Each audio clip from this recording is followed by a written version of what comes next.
Job education চেনেলটোত আপোনালোকক স্বাগতম জনাইছোঁ। ইতিমধ্যে স্বাস্থ্য বিভাগৰ পৰীক্ষালৈ মাত্ৰ আছে 6 দিন সময় আৰু এই 6 দিন সময়ৰ ভিতৰতে আপোনালোকে কেনেধৰণে প্ৰিপেয়াৰেশ্যন কৰিছে আৰু লগতে বহুতৰে প্ৰশ্ন আৰু কমেণ্টৰ ৰিপ্লাই কৰিব পৰা নাই আৰু বহুতে কমেণ্ট কৰি আছে আৰু অৰ্থাৎ হোৱাটছএপ গ্ৰুপত মেছেজ কৰি আছে।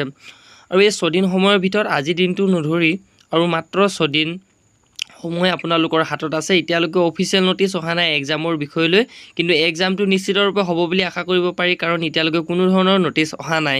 যেতিয়াই নটিচ আহিব সকলোখিনি আপডেট আপোনালোকৰ মাজত জনাই থাকিম। আৰু যিসকলে নতুনকৈ আহিছে নিশ্চয় চেনেলটো ছাবস্ক্ৰাইব কৰি বেল নটিফিকেশ্যন অল কৰি থ'ব, যাতে সকলোখিনি আপডেট গম পাই থাকে। এতিয়া আপোনালোকৰ মাজত সকলোখিনি প্ৰশ্ন আলোচনা কৰিম। 8 পাছ চাৰ্টিফিকেট নিব লাগিব নেকি এক্সাম হললৈ? অৰ্থাৎ ইতিমধ্যে কোনো ধৰণৰ যেতিয়া অনলাইন কৰিছিলোঁ তেতিয়া তাত মেনশ্যন কৰা নাই যে আপোনালোকে 8 পাছ চাৰ্টিফিকেটখন কম্পালচৰি লাগিবই বুলি। কিন্তু যিসকলে মাৰ্কটো ফিল আপ কৰিছিলে তেওঁলোকৰ কাৰণে বেলেগো হ'ব পাৰে, অৰ্থাৎ নটিচ আহিব পাৰে। অৰ্থাৎ গ্ৰেজুৱেশ্যনসকলেও 8 পাছৰ চাৰ্টিফিকেট নথকাকৈ তেওঁলোকে এপ্লাই কৰিছে আৰু ইতিমধ্যে কোনো ধৰণৰ তাত মেণ্ডেটৰী বুলি লিখা নাছিলে যে 8 পাছ চাৰ্টিফিকেট লাগিবই বুলি গ্ৰেজুৱেশ্যনসকলে। আৰু যিসকলে ইতিমধ্যে মেট্ৰিক পাছ আৰু 8 পাছ কৰি থৈছে তেওঁলোকৰ কাৰণেতো ভালেই হ'ব। আৰু এতিয়ালৈকে কোনো ধৰণৰ নটিচ অহা নাই, যদি নটিচ আহে আপোনালোকৰ মাজত জনাম।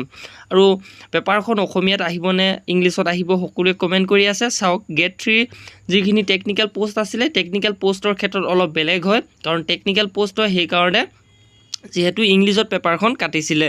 কিন্তু গ্ৰেড 4 পেপাৰ বুলি ক'লে গ্ৰেড 4 8 পাছৰ পৰা আৰম্ভ হয়, সেইকাৰণে হয়তো অসমীয়া মাধ্যমতে আপোনালোকৰ পেপাৰখন আহিব পাৰে।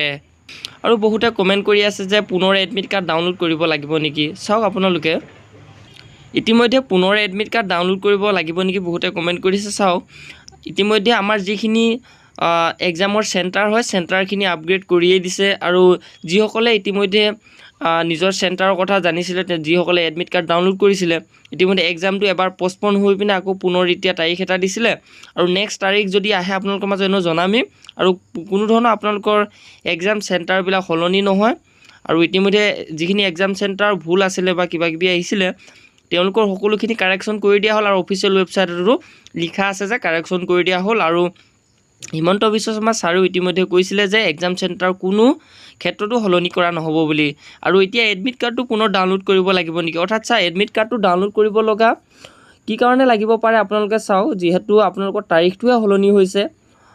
ইতিমধ্যে কোনো ধৰণৰ সলনি কৰা নাই, এক্সাম চেণ্টাৰো একেই থাকিব।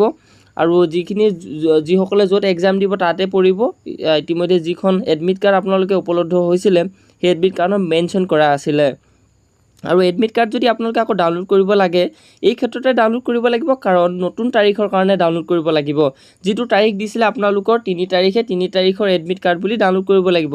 যিহেতু এডমিট কাৰ্ডখন পুনৰ ডাউনলোড কৰিব লাগিব পাৰে, অৰ্থাৎ নালাগিব পাৰে। ইতিমধ্যে এতিয়ালৈকে কোনো ধৰণৰ অফিচিয়েল এডভাৰটাইজমেণ্ট অহা নাই।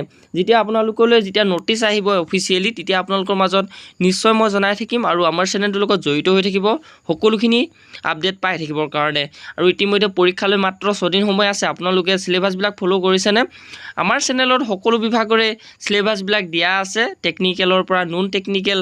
আৰু ইতিমধ্যে টেকনিকেল এক্সামটো হৈ গ'ল, নন টেকনিকেলো দিয়া আছে, অৰ্থাৎ গ্ৰেড 4 কাৰণেও আপোনালোকে পাৰিব তাত। আৰু সকলো ধৰণৰ পেপাৰবিলাক আগৰ যিখিনি 2018, 19, 20ৰ পেপাৰ আছিলে সকলোৰ পৰা কালেকশ্যন কৰি আপোনালোকৰ এটা পাৰ্মানেণ্ট চিলেবাছ বাছি দিয়া হৈছে, যিখিনি সঘনাই কমন আহিছে। আৰু আপোনালোকে গৈ চাওকগৈ, যিখিনি আপোনালোকৰ বাবে চিলেবাছ দিয়া আছে বহুত আপোনালোকৰ বাবে সুবিধা হ'ব। আৰু যিসকলে নিশ্চয় চেনেলটোলৈ প্ৰথমবাৰ আহিছে লাইক কৰিব, বন্ধুবৰ্গলৈ শ্বেয়াৰ কৰিব, যিসকলে এই প্ৰশ্নকেইটাৰ জটিলভাৱে লৈছে। আৰু চাওক, 8 পাছৰ চাৰ্টিফিকেট আপোনালোকে কোনো ধৰণৰ নিব নালাগে, কাৰণ তাত মেনশ্যন কৰা নাই। ইতিমধ্যে আছাম ডাইৰেক্ট ৰিকুৱাৰমেণ্টত মেনশ্যন কৰিছিলে যদি আপুনি 10 পাছ অৰ্থাৎ হায়াৰ ছেকেণ্ডাৰী পাছ হয় তেতিয়াহে গ্ৰেড 4 অনলাইনটো এপ্লাই কৰিব পাৰিব। কিন্তু স্বাস্থ্য বিভাগৰ অনলাইনত কোনো ধৰণৰ জনোৱা নাছিলে, যদি আপোনালোকে অকল বিচাৰিছিলে আপোনালোকৰ শিক্ষাগত অৰ্হতাবিলাক। আৰু যিসকলে ফিল আপ কৰি দিছে তেওঁলোকে নিশ্চয় জানেই। আৰু আপোনালোকৰ মাজত কুইজ দিয়া আছে, সকলোবিলাক চাওকগৈ আমাৰ ভিডিঅ'ত গৈ পিনে মাজলৈ। আৰু প্লে'লিষ্টটো বনোৱা আছে, আপোনালোকে চাওকগৈ। মেথছৰ পৰা আদি কৰি যিখিনি জিকে হয়, অসমৰ জিকে সঘনাই আহি থকা প্ৰশ্ন, 15-12তকৈ অধিক অহা, 30-12তকৈ অধিক অহা, সকলোখিনি দিয়া আছে পালে। আৰু এক্সামৰ কাৰণে বেছি দিন সময় নাই, আপোনালোকে পঢ়ি থাকক, 6 দিন সময় মাত্ৰ আছে। আৰু ইতিমধ্যে অফিচিয়েলি নটিচ অহা নাই, যদি কিবা পৰীক্ষাৰ লৈ কিবা নটিচ আহে নিশ্চয় আপোনালোকৰ মাজত জনাই থাকিম। তো ভিডিঅ'টো ইমানতে সমাপ্ত কৰিছোঁ।